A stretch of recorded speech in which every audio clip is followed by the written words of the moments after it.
Greetings, salutations, and welcome to SportsLook, the sports television program for the High Plains of West Texas and eastern New Mexico. I'm your host, Doc Elder, and just like This Is Us, we're back on the airwaves with new episodes after a lengthy hiatus. Unlike This Is Us, we don't have Screen Actors Guild Award winner Sterling Brown, but we do have Josh Prock and Trey Sigler from Greyhound men's and women's basketball. We have Brooklyn and Dylan back with a high school spotlight. I'll finish up with an overtime. But as always, I'll start out with an Eastern recap.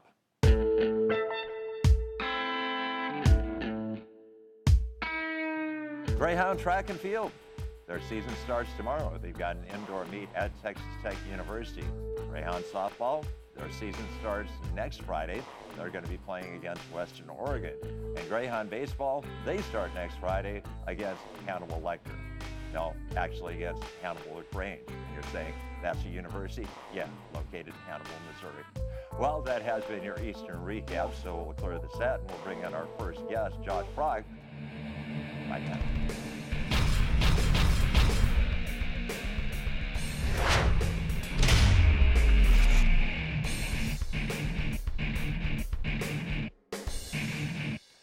Welcome back to SportsLook, and we welcome back to the set the head coach of Greyhound women's basketball, Josh Prock. And Coach, 2018 has been pretty good to women's basketball. Yeah, we have, Doc. We've played well. I mean, I think our kids are, they've continued to get better all year, that's what you want to see, and I'm proud of our kids for that. Offensively, I think we're executing a little bit better. Defensively, we're still getting stops, So there's some adjustments we've got to make, but I'm proud of our kids with where we are.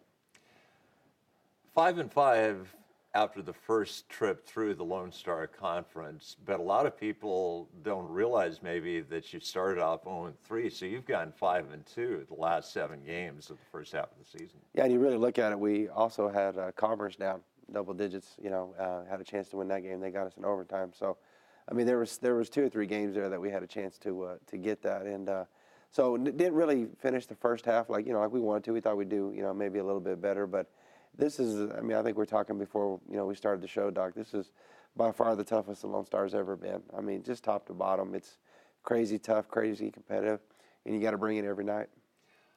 In what respect have you come the farthest this year, and what respect would you like to see your team take a few more steps? Well, I think one thing that we come first, and I guess it's kind of a broken record. I continue to say this is, I keep saying they keep surprising me defensively, how many more things they can do. And how many more things we can put on top of them, I still think our offense needs to still come along. But, we've talked about how our defense needs to create our offense as well, too. So we're working on different things to try to, change things up a little bit to try to make that happen for us.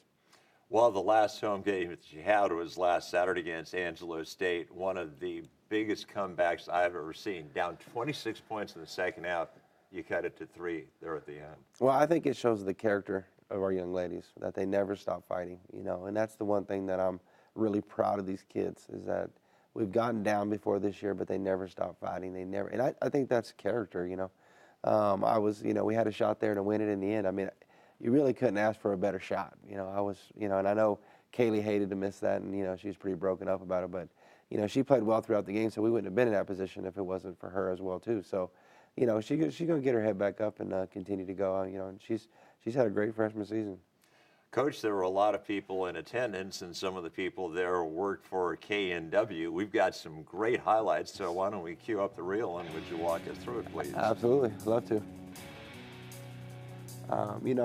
This particular play here, Brandy Gomez gets it. She just brings so much energy to our team. Obviously the fans know she had a tremendous second half shooting. Here's Kaylee and Shelby working really well together. Shelby's just a load down there, hard to guard. And so anyway, here Kaylee, this is one of the first possessions of the game. She just really comes in and gets the ball to the hole. So proud of her for that. They applied quite a bit of pressure on us. I think this is one part of Brandy's game too, though, Doc, that's really improved, is her ability to get to the hole. That's one thing that we've kind of harped on her about. And of course, there's Michaela Connor, just constant effort all the time, just, go, go, go. Of course, and this is one of her 3 threes that she hit there in the second half, and it was amazing, This is a play we run quite a bit. This is kind of a little flare screen we hit, and we were able to get Brandy a good look there. And then I think another one coming up here, she gets another one. So, There, I think their defense fell asleep a little bit, so we were able to get an easy basket, and this is on our comeback attempt. You know, we put some really good pressure on them. This is one of those situations here where, you know, KK was able to get it and does a great job of finishing here. Girl gets in the air. She does a great job of finishing. You know, we did a good job of getting pressure on them, and then, of course, this is one of Brandy's 3 threes in the second half, and just does just was on fire, you know. I mean, everybody there could see it, and I love the reaction of our bench, too, and so that was fun to watch. So it was good finish to the game. Unfortunately, we came up a little bit on the short end, but it was a good finish. Coach, I'm sure you'd rather win every game by 20, but fate has given you a lot of close games. Why so many close games this year? I think it's two things. You know, I think people, you know, we have a target on our back now. I think that's number one. And then number two, I really feel this conference is as good as it's ever been. I mean, it's just really, really competitive. You have a lot of teams that are pretty close, that there's not like a runaway favorite. You know, Commerce is leading right now, but again, that's a team that we had down double digits in the second half at their place. So, and they've been down at other places too. I mean, Permian Basin had them down. So, just a very well-balanced conference. You know, I think that's what makes a lot of close games. One thing that's really impressed me is that you have pretty much the same starting lineup week in and week out, but the young ladies that are on the court at the end can vary greatly. So you have to have confidence going 9 or 10 deep on your bench. We do, and we always tell the girls, the starting is fun, but the most important thing is who finishes the game, you know, and so really we play that by feel, you know, whoever we feel is playing the best at that time, and obviously, you know, we finished the other day with Deja and with Brandy and KK, and I think, if I'm not mistaken, Kaylee and Daisy were in there as well. So, you know, we did a good job finishing the game, and, you know, unfortunately, again, we came up a couple points short, but again, give them credit. They made some big plays down the stretch.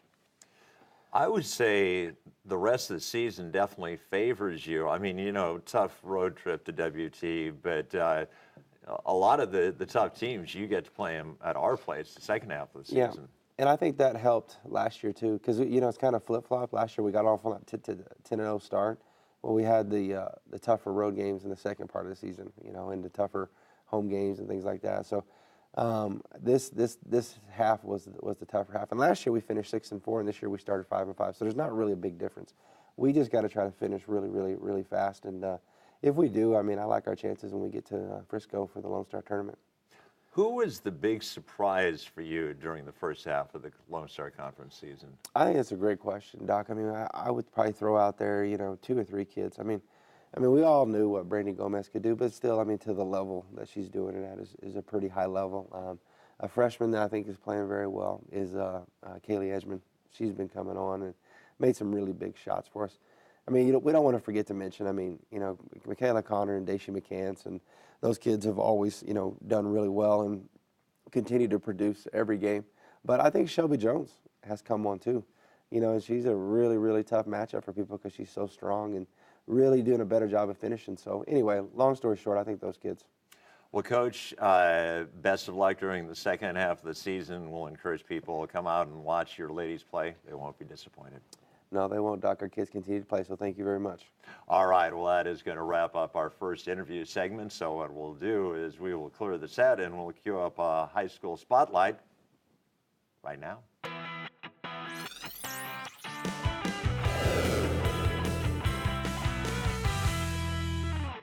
Welcome back to High School Spotlight. I'm Brooklyn Biel. And I'm Dylan Knox. Last time we spoke, it was still all about football, but now we're going to go ahead and shift into basketball season. This past Friday, we traveled just down the road to Portales High School as the Rams took on the Pintos in a Class 4A district matchup. Let's go ahead and roll those highlights to see how the game played out. For the first play of the game, we are going to see Moriarty's key for taking the quick lead over the Rams, which was transition points. Here you see Caleb Edwards throw a quick outlet pass to Tyler Murphy, who finishes the layup. Now, under Portales' basket, Enrique Diaz does a nice little drop step, but instead of going up for the shot, he sees Ethan Self, who pass fakes and drowns a 3 for the Rams. The Pintos point guard drives into the key, but gets stopped and sees Sebastian Grion open for a baseline shot. In this next play, we see the speed of Austin Davis, who takes the ball right up the lane for an easy 2 points. At the end of the first quarter, Portales is up 17-13. Moriarty's number 12 takes a chance on defense, and it pays off as he gets a steal and a full court layup for the Pintos. The Pintos again being aggressive on defense, but this time Marvin Izaiaz gets the steal and an easy basket down court.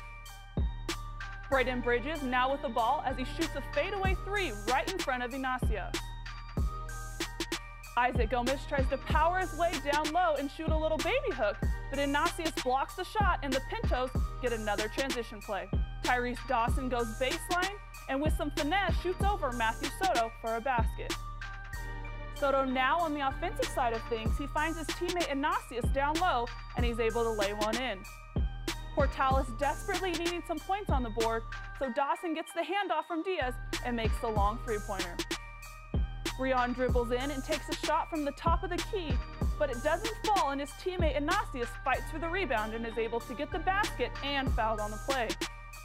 Again, Davis shows his speed as he takes the ball right to the hole for two. Edward now shows us his ball handling skills with a crossover and then makes the fadeaway jumper for the Pintos. To kick off my section of the highlights, Davis is going to make a quick move to blow by the defender, then a clear path for the easy lay-in. Next highlight, Moriarty's Edwards gets the ball inside to Flaming, who then quickly gets the ball to Chavez, who hits the and-one layup at the buzzer to end the third quarter. Bridges now at the line for free throws, but is no good on his attempt, but Dawson is able to get the rebound and pull the ball out before making the cross-court pass to Jacob Medlin, who hits the deep three for Portales. Gyron now with the ball as he's able to beat Dawson to the bucket, hitting another and-one layup. Moriarty again moving quickly on offense as they're able to get the ball into the corner and drive the baseline, but Vince Gardner of Portales is able to pick up the huge block. Edward now has the ball for Moriarty as he gets the ball to Soto on the low block, who is going to be fouled by Gardner for an and-one. Hightower with the ball as he nearly dribbles off his leg before throwing to Davis, who gives a bounce pass to Bridges, who hits the huge three for Portales. Gyron now looking to get to the hole as he drives in for a layup, but is blocked by Dawson. And on the other end of the floor, Dawson gets the ball back, getting into the lane for the finger roll over Izaiaz. Moriarty now having to handle the press by Portales as they get the ball to Edwards, who launches the ball down court to Chavez, who is fouled by Bridges. And Chavez takes full advantage of the foul by sinking 2 free throws. But Portales wastes no time getting the ball across half court as Bridges dribbles into the corner, pump fakes, then makes a beautiful pass to Davis on the inside, who is able to get the layup, putting Portales down by just 2 points. With time ticking away, Portales is forced to foul Moriarty, sending number 12 to the free throw line with a chance to seal the game. The first shot is up and no good. The second shot is up and again no good, so Portales has a chance to tie or win the game with a 3 as Bridges gets the ball to Davis, who takes the ball across half court, but the pressure of Moriarty forces Dawson to take a long 3, which is off the mark as Moriarty goes on to beat Portales 70-68. And now for our Prep girls rankings. In the 1 spot, the Elida Tigers are at 12-4, and in the 3 spot is the Melrose Buffs at 12-5. And in Class 2A, at the number 1 spot is the Logan Longhorns at 11-3, and at the number 4 spot is Fort Sumner House. In Class 3A, in the 1 spot, the Texaco Wolverines are at 14-3, and in the 4 spot, the Eunice Cardinals are at 11-3. And in Class 4A, at the number 1 spot is the 17-2 Portales Rams, and in the number 3 spot is the Moriarty Pintos. In Class 5A, at 16-2 is the Los Lunas Tigers, and in the 5 spot is the St. Pius Sartans at 12-4. And in Class 6A, at the number 1 spot is the West Mesa Mustangs, and at the number 4 spot is the Las Cruces Bulldogs. And now for our Prep boys rankings. In Class 1A, the Melrose Buffs are the 1 seed at 15-2, and in the 3 spot is the Maxwell Bears at 15-1. And in Class 2A, at the number 1 spot is the undefeated Magdalena Steers. And in the number 2 spot, the 10-6 Fort Sumner House. In Class 3A, the Texaco Wolverines are coming in at the 1 spot at 18-0, and in the 3 spot is the Pecos Panthers at 14-3. In Class 4A, at the number 1 spot is the Bernalillo Spartans, and at the number 4 spot is the Moriarty Pintos. In Class 5A, in the 1 spot is the Espanola Valley Sun Devils at 17-1, and in the 5 spot is the Roswell Coyotes at 15-5. In Class 6A, at the number 1 spot is the El Dorado Eagles, and at the number 2 spot is the undefeated Las Cruces Bulldogs. Now for some upcoming games. The Logan Lady Longhorns take on the Elida Lady Tigers Thursday, January 25th. Tip-off is at 5. The Lions of Santa Rosa travel to Texaco to take on the undefeated Wolverines Saturday, January 27th. Tip-off is at 5. Thanks for tuning in to another segment of High School Spotlight. But before we send things back over to Doc Elder, please be sure to like our Facebook page, follow us on Twitter and Instagram, and subscribe to our YouTube channel for more photos, updates, and highlights. I'm Brooklyn Biel. And I'm Dylan Knox. And we'll see you next week.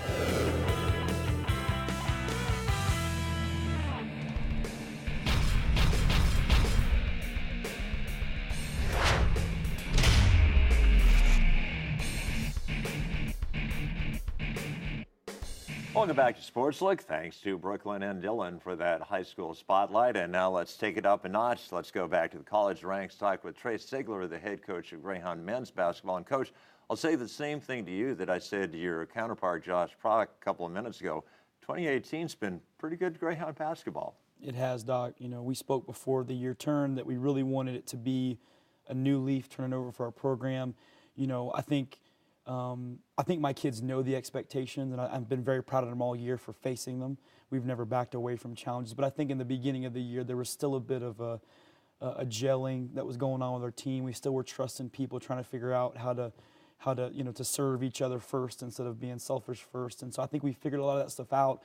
I've got an unselfish team that wants to make the glory about the other guy, not about themselves, and I think that's where a lot of our successes come in the new year. Just unselfish guys, just wanting to be great as a team and a family, and anything after that's acceptable for me.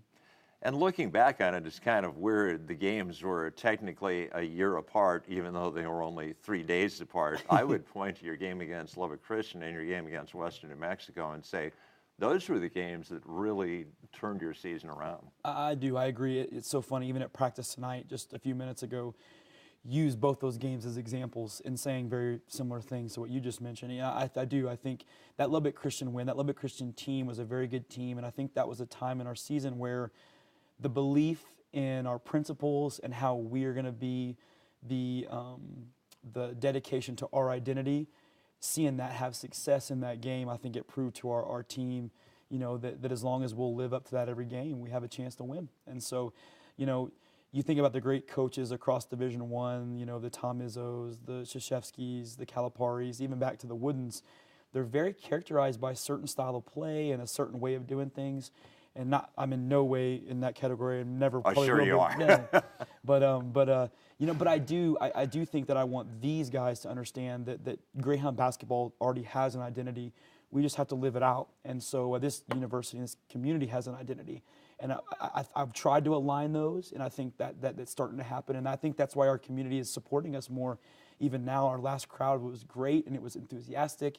You had the fraternities out there. They were crazy. It was awesome. And so I think all in all, that's lining up better for us. Yes, sir. And the game against Western, you really proved yourselves that you could score. You put a triple digit up on the scoreboard. Yes, sir. No question. Now, I remember my dad, when I grew up on his bench, 5, 6 years old, sitting on the end of the bench with a towel and being the water boy, he was known as Rusty Siegler's run and gun basketball. And so when I grew up, it was all about scoring baskets and making threes and shooting quick and playing quick possessions. And, it's crazy. I went for growing up with him, working for Rick Barnes, then to Grant McCal's, and on to Nelson Haggerty. And the coaches just got more and more defensive as they went. Coach Haggerty is known as a defensive guru, and Coach McCal's in the same way. And so I went from averaging 100, and I've just dropped on back. But yes, I was very proud of those guys for putting the ball in the hole. And one of our sayings that we use, the officiating from game to game is different, and you have to adjust. And one of our sayings is the referees, they can't take the ball out of the rim. So as long as we make baskets, no matter how the whistle comes, and not to say it's good or bad, we just know it's going to be consistent as long as we can do that and score. Yes, sir. Well, you obviously did a lot of scoring on Saturday against Angelo State, and our crew was out there filming the game. They put together a highlight reel, so let's cue that up, and please walk us through it. Yes, sir, for sure. They did an incredible job, the filming, the angles, it looked like a Division I broadcast, and it was a lot of fun to see this. My kids love seeing this, but you got Jamani Pierce there scoring against a 6'11" Brandon Williams, Division I transfer. Arkeem Laylamon here, doing a great job of just throwing great passes. But, Lamarcus Thompson having the guts to make some big shots and some big moments. They weren't perfect possessions, but they went down. Arkeem Laylamon, from the outside has proven his ability to be efficient. And he's worked really hard all summer. The quiet hours in the gym that no one sees, he put a lot of time in. Obviously, Maurice Coleman has been an unbelievable JUCO transfer for us over from NIMI.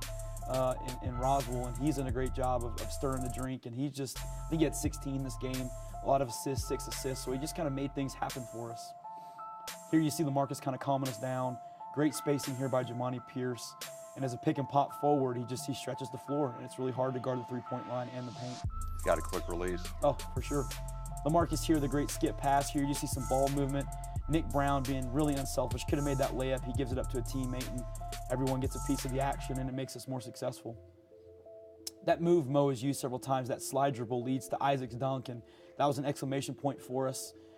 Maldonado is a local product from Albuquerque. His family was on hand to see that dunk, and another big and one by Mo, and you feel the energy. You can see that our team believing in each other, and these shots are falling because these guys are working for each other. At 6'8", 6'9", Andre being able to do those kind of things is remarkable. We're going to miss him when he's gone. This block by Sean Shelton on a 6'11" Rand Tut is unbelievable as well. And guys just running hard and playing in secondary. Defensively, it started a lot of our fast breaks.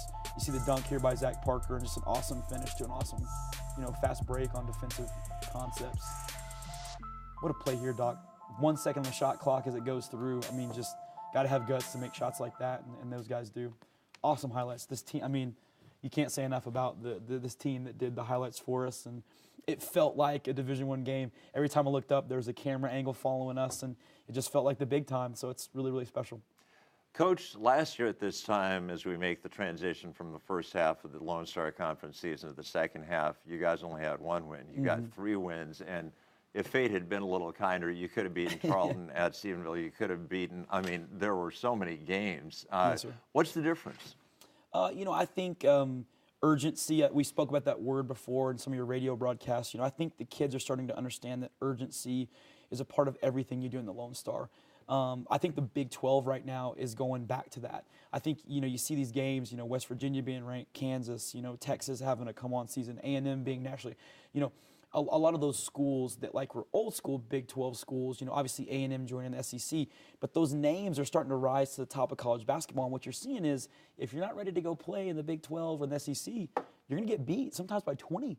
And that's even by prolifically good teams. Same thing with the Lone Star. So if these guys aren't ready to go, they're not going to win games. And I think my seniors are doing a better job of getting that across to the younger guys. And you see it, you've got a senior getting a steal and passing it to a junior or, a freshman or a young guy.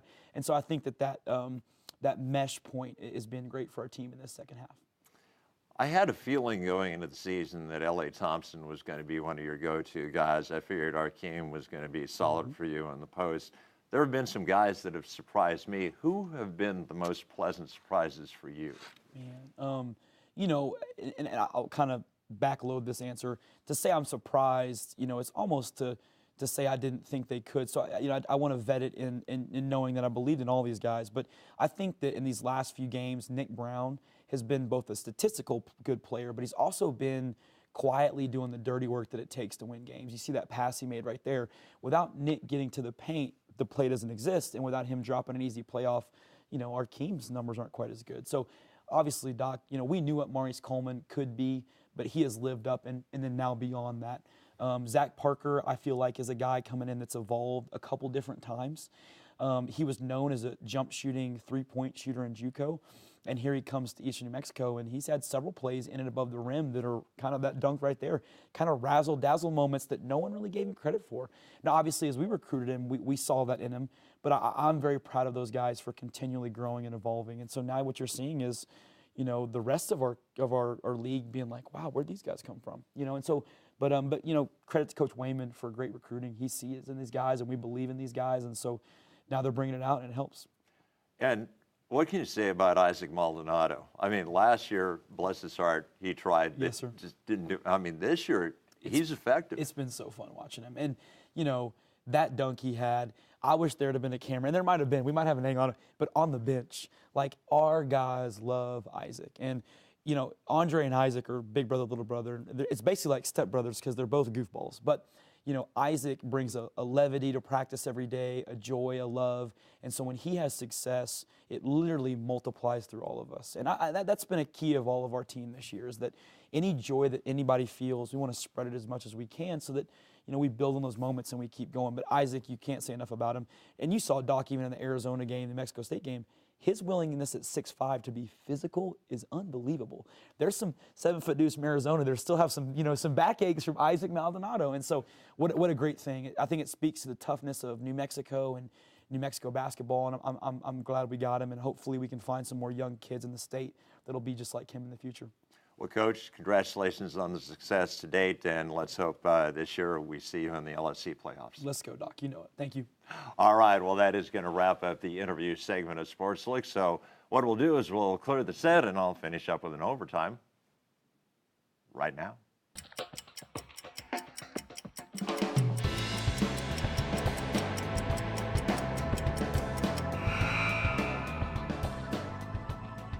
A national news organization did a poll this week to find out who Americans are going to be rooting for in the upcoming Super Bowl. They found out that every county in Maine, New Hampshire, Vermont, Massachusetts, Connecticut, and Rhode Island is going to be rooting for the New England Patriots. They found out that every county in the other 44 states are going to be rooting for the Philadelphia Eagles, with one exception. It turns out that there is a county smack dab in the heart of Texas that is going to be rooting for the New England Patriots in the Super Bowl. That county is the one where Dallas is located. Cowboy fans, I've got to hand it to you. Your hatred for your divisional rivals runs deep. Well, that has been an overtime, and that will wrap up an episode of SportsLook. I would like to thank my guests, Josh Brock and Trey Sigler. I'd like to thank Brooklyn and Dylan for their high school spotlight. Had a floor crew led by Mr. Jordan. So for all those aforementioned people, this is Doc Elder saying, so long.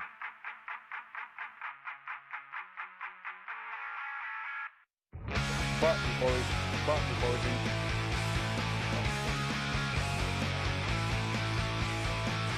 we do